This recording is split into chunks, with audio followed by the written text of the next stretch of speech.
Évangile selon Jean, chapitre 11, passage 1, résurrection de Lazare. De nouveau, il y a eu division parmi les Juifs à cause de ces paroles. Beaucoup d'entre eux disaient, « Il a un démon et devient fou. » Pourquoi l'écoutez-vous? D'autres disaient, « Ce ne sont pas les paroles d'un possédé. Un démon peut-il ouvrir les yeux des aveugles ?» À Jérusalem, il y avait alors la fête de la dédicace du temple. C'était l'hiver. Jésus se promenait dans le temple, sous le portique de Salomon.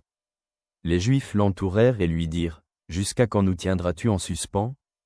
Si tu es le Messie, dis-le-nous ouvertement. » Jésus leur répondit, « Je vous l'ai dit, et vous ne croyez pas.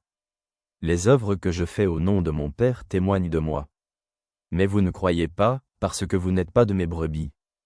Mes brebis écoutent ma voix, je les connais, et elles me suivent. Je leur donne la vie éternelle. Elles ne périront jamais, et personne ne les arrachera de ma main. Mon Père, qui me les a donnés, est plus grand que tous. Personne ne peut les arracher de la main de mon Père. Moi et le Père, nous sommes un. » Les Juifs ramassèrent de nouveau des pierres pour le lapider.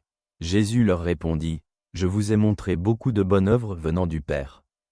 Pour laquelle de ces œuvres voulez-vous me lapider? » Les Juifs lui répondirent, « Ce n'est pas pour une bonne œuvre que nous voulons te lapider, mais pour un blasphème, parce que toi qui es un homme, tu te fais Dieu. » Jésus dit, « Si je ne fais pas les œuvres de mon Père, ne me croyez pas.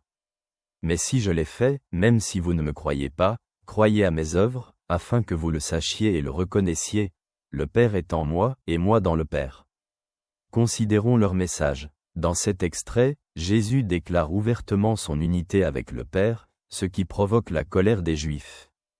Certains le considèrent comme possédé, mais d'autres voient ces miracles comme une preuve de sa mission divine. Lors de la fête de la dédicace du Temple, Jésus affirme que ses œuvres témoignent de son unité avec le Père.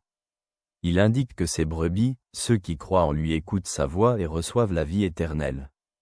Jésus assure que personne ne peut les arracher de sa main ni de la main du Père, soulignant leur pleine unité.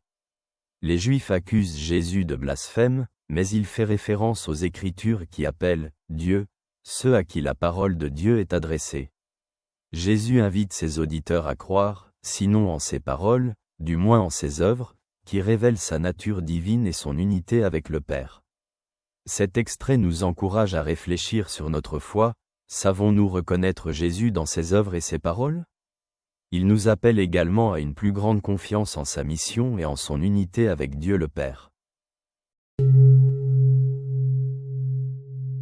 Si tu prends plaisir à nos discussions et que tu souhaites voir émerger de tels sujets, tu peux soutenir cette initiative.